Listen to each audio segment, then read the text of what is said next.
It's not every day that we hear about mass disappearances. Each mass disappearance brings a lot of mystery, tragedy, and curiosity. Some have been missing for centuries, and we are still no closer to understanding what happened. So today, here at Unexplained Mysteries, we'll be taking a look at these 3 mass disappearances.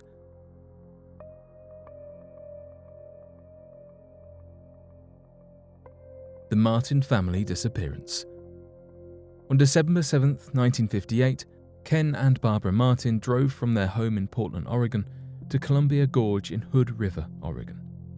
They went to look for a Christmas tree with their 3 daughters, 14-year-old Barbara, 12-year-old Virginia, and 10-year-old Sue. No one ever saw them alive again. According to reports, the family left their home at around 1 p.m.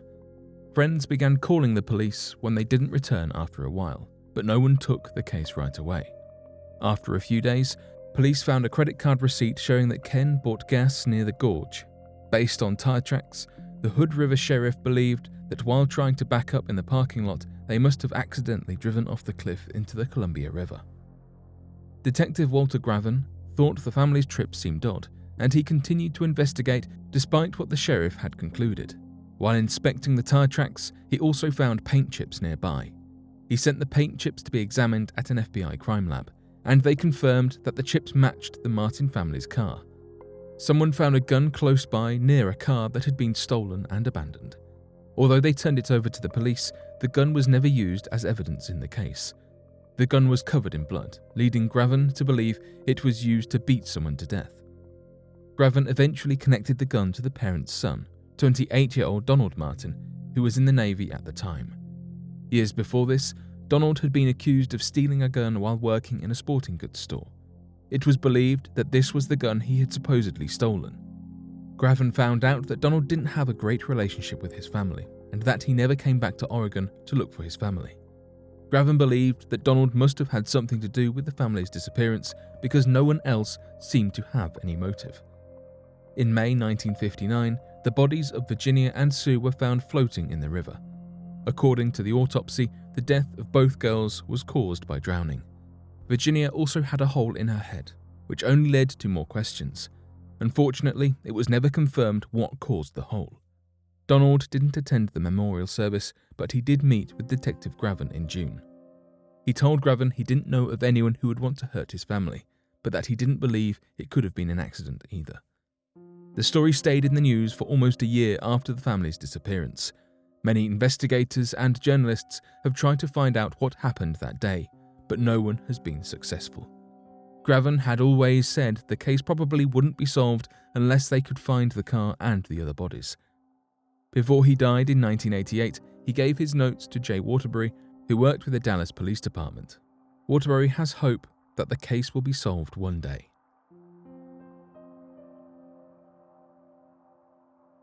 The disappearance of the Beaumont children. On January 26, 1966, 9-year-old Jane Beaumont, 7-year-old Anna Beaumont, and 4-year-old Grant Beaumont got on a bus to go to Glenelg Beach from their home in Adelaide. The 3 children never returned home. This is still one of Australia's greatest mysteries to date. Their mother, Nancy, began to worry when the children didn't return by 1 p.m, and that worry grew stronger as buses returned from the beach without her children. Their father, Jim, had been away on a business trip. He returned home early that afternoon to surprise his family, but when he returned to the news of his missing children, he searched the whole area and finally went to the police. An elderly couple told the police they saw the children playing with a man on the beach. They described him as tall, blonde, and thin, and said he may have been in his 30s. Jane was known as a shy girl who was very protective of her siblings. The fact that she would play with this man shocked everyone, leading police to believe the children must have met the man before that day. Nancy remembered Anna telling her before that Jane had a boyfriend at the beach, but she didn't take it seriously at the time. Other witnesses reported that this man had been watching the children before he started playing with them. Later, he went around asking if anyone had seen the children's missing money. Some later saw the children leaving the beach with this man. Police believe he may have taken their money so he could offer them help later. He could have offered to take them home so they would see him as a sort of hero and they would trust him.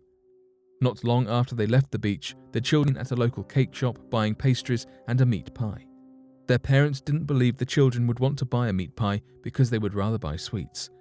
This also cost more money than their mother gave them that morning. It was assumed that the man they left with gave them the money and they got the meat pie for him. Descriptions of the children were released to the public, and the police received more information and reported sightings than they could deal with. All the information led them to believe the children had been kidnapped, they were hiding, or they had been in some sort of accident and perhaps drowned to death. Police searched the beach and storm drains nearby, and they drained the harbour to investigate it better. Nothing was ever discovered, however, and they had no new evidence to work with. That November, a Dutch clairvoyant named Gerard Croisset went to Adelaide after he claimed he had a vision of where their children were buried. Everyone, including Jim and Nancy, were eager about his arrival and believed he had the answers they were looking for. He led search teams to an abandoned warehouse, but nothing was found there. The case was never closed, but what really happened that day is still a mystery. After the disappearance of the Beaumont children, parents everywhere grew more cautious about letting their children go out alone. It became more and more clear that danger could be anywhere. The Carroll A Deering. The Carroll A Deering was built in Maine in 1919. It was the last ship to be ever made by G.G. Deering Company, and it was designed to carry large amounts of coal. On August 22, 1920, the ship set sail to Rio de Janeiro with Captain William H. Merritt, his son Sewell, and a 10-man crew. A few days into the trip, Captain Merritt became very ill. They made a stop in Lewes, Delaware, so the captain and his son could get off, and they were replaced with Captain Willis B. Wormel and Charles McClellan. They made their way to Brazil and delivered the coal without any problems. While in Brazil, Captain Wormel visited another captain and told him he didn't trust the crew on the Deering. He had many concerns with them, and he only trusted the engineer, Herbert Bates. When the ship reached Barbados, Captain Wormel spoke with yet another captain about how troubling his crew had been, especially McClellan, who treated the rest of the crew badly.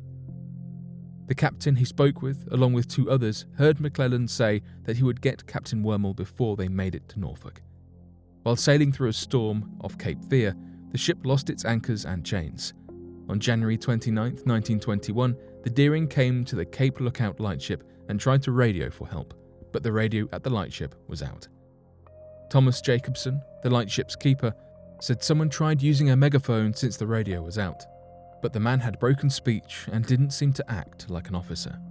He also said the crew was going around on the quarterdeck, where crewmen usually weren't allowed to be, and they also seemed confused. 2 days later, C.P. Brady spotted the Deering from the Cape Hatteras Coast Guard station. The ship was stuck with its sails still set on the edge of Diamond Shoals. Due to bad weather, rescue ships couldn't get near it until February 4th.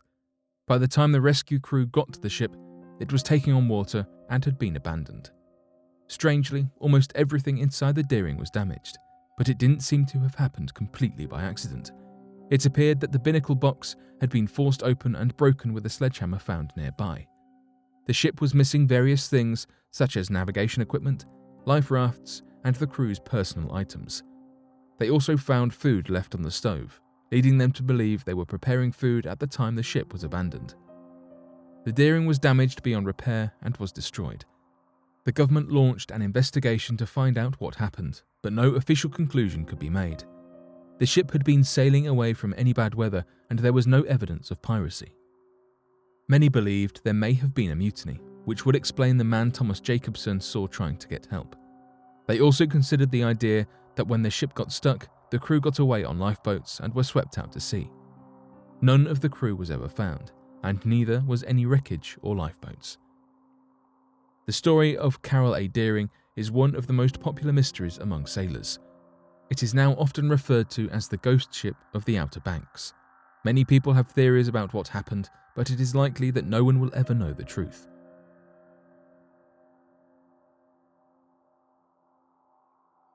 But what do you make of these disappearances? Be sure to let us know your thoughts in the comment section below and help us by growing this community while working to solve these unexplained mysteries. Thank you for watching, and don't forget to subscribe for more videos.